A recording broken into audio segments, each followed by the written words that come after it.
My friend, welcome to this new episode. So I'm Carlo. I'm here to discuss about something that I think is quite relevant to many.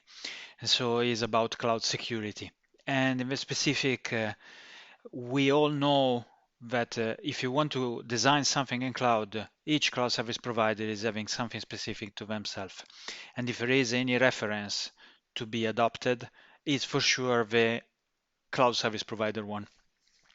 AWS did an excellent job on providing a well-architected framework. One of the main mention you find here in the link. Um, One of the main things that you'll find here is that one of the pillar of the entire framework is security. So at that stage, if is everything so well architected, why is sometimes getting compromised? And so is a gap in this framework on the design, or there is something else that need to be considered. So I went through all this framework more than once. It's generally the way how you identify also performance, you look and you review the architecture. So I'm quite confident on stating that it is an excellent piece of work, but does have some caveat, and I think those caveats are quite important. The first critic to the entire framework is that doesn't map to the overall attack surface. The main reason is it's so specific to the AWS environment that doesn't think about the other attack vector. And the other attack vector are most of the time lateral move, for example, direct connect, link with on-prem in summary, VPN, backup. It doesn't consider much the backup security as well. I found weak in terms of referring to a framework that will be maintained in mapping all attacks. So one of the way how I do read a framework in security is how is automatically maintained. I don't see in this pillar to have any kind of refresh on the actual attack surface techniques. So Mitre did a specific AWS attack meter on IIS where you'll see each technique. I don't see a reference in the WellArchitect, and that is a gap. But I do see even one more. Here you have Paco. Paco is the best framework out there for AWS pen testing. And so if all these modules that I take as a reference, so check the browser URL for later consultation, you see tons of things, tons of modules. But why they work? If is everything so well architected, why is still possible to use it? So another things that I found as a gap in the well architect, it doesn't take specific on product limitation. So you have slides like this one where is telling that a module like AWS Shield can give you everything you need. First of all, is missing completely the point that you need to customize web application firewall rules. It's not that just an OWASP top 10 signature is going to help you. Secondary, there are some caveats that can be related to the AWS product itself. And so, for example, if you integrate the AWS WAF with CloudFront, you have a limitation on the error response. You see here what I mean. CloudFront can distinguish between an HTTP status code 403 that is returned by your origin and one that is returned by AWS WAF, with a limitation that doesn't distinguish the different reason for the 403. Those are all specific kind of limitation that you have when you are trying to implement things, but you don't have any mapping in the framework at all. And if it's really well architected, should contain the overall picture. And so a good framework in security architecture terms is a framework that analyzes all attack surface. What it does, the security pillar on the well-architected framework, is to zoom in on the general item.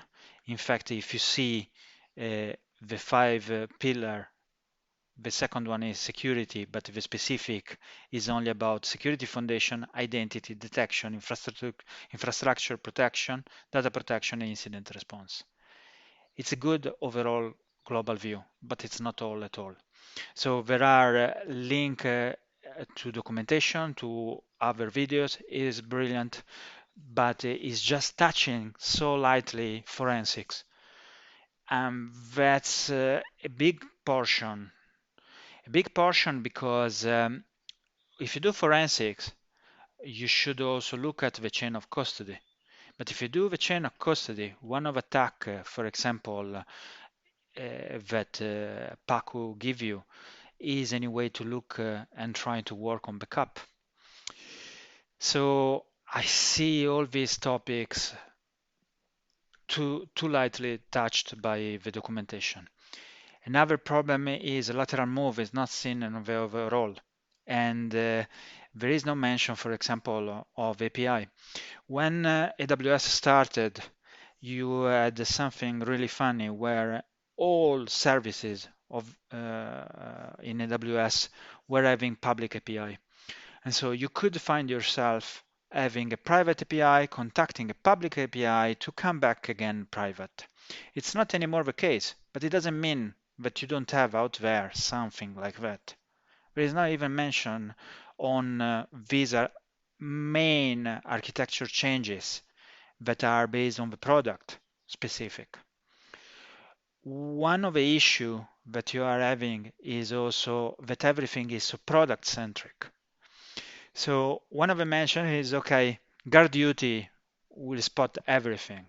Okay, but let's see one of the module on the exploitation is actually to add to guard duty an IP address and to bypass guard duty. So the message here is really well done, but don't think that if you follow the well-architected framework, you actually have secure everything. Go through these modules, see AWS pen testing books, and check the Mitre attack reference for cloud. It's not really an amazing piece of work on Mitre side as well, because it's missing some techniques in my view. But what I'm trying to say is if you are adapting security to your environment, it's not that with this framework you built in security into that. It's not enough. And is supposing that you always use their service. That is another problem. For example, it doesn't mention the orchestration. If you use a Terraform, that is open source, be sure that there is no vault because there is no integration in the open source Terraform project. You need to go for the enterprise to have that vault integration. So as you see, is too related to the services within and not the service that you'll use to automate outside. Pipeline, outpush, you could have a completely different pattern somehow.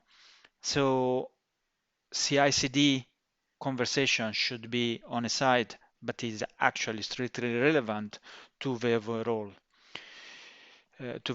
design. So I really welcome all these initiatives, but I heard more than one architect thinking that security was followed just because 1, 2, 3, 4, 5, 6 points were discussed. It's not. Even the incident response. It doesn't give you the idea on how you automate. If you have a store, what you should use, how it does integrate. One of my key point in every conversation that I'm having around security is we have a lot of people talking about security, but not many specific role looking at the integration of all pieces together. The attacker look at those links, those weak links, and actually be sure that also the part of a pen testing, it's not really well explained. So you need to review uh, everything you think is your pillar, because already the definition of pillar in terms of security is just within the cloud, but your employer is having other access to the cloud, is having other weak link, could be an outsourced function, could be an outsourced employee, can be the weak link on how the management access is provided. There is an entire chapter on how to fix some of these issues, but it doesn't keep into consideration that that could be also the attack vector in terms of entry point. Another problem that I see, VPC conversation is extremely layer 3, layer 4. If you look at slides like that, looks like layer 7 attack detection. Vision is about AWS shield kind. Okay, but what it does it mean? To do layer 7 attack detection, you need to see and terminate the SSL and shake. So there is a lot in there, but is missing few points. So we need to look into the overall picture in terms of attack. Stay practical. It's funny how architects sometimes think that if you are too specific, you are not doing architecture. It was true, but it's not anymore. Because at the time that you decide to design something specific to a cloud service provider, you have to be specific. It's not anymore an high-level design. So I hope I give you some food for thought, and I hope you'll enjoy. I'm open to any conversation.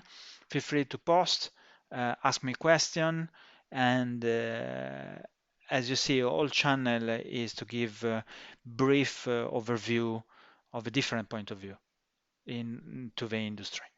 So welcome to the framework. Delighted that is writing security as one of the pillar, but use your own mapping, map stuff. I was welcoming something like that to be mapped to technique as well, or give you a way to map it. If you say that guard duty will do everything, you need to be sure that guard duty doesn't get bypassed as the web application firewall. In security, you actually design thinking that the security control is bypassed. Is the reason why we always design with the redundancy and control. Reason why an architect always think about the fail open situation. Here it's not mentioned.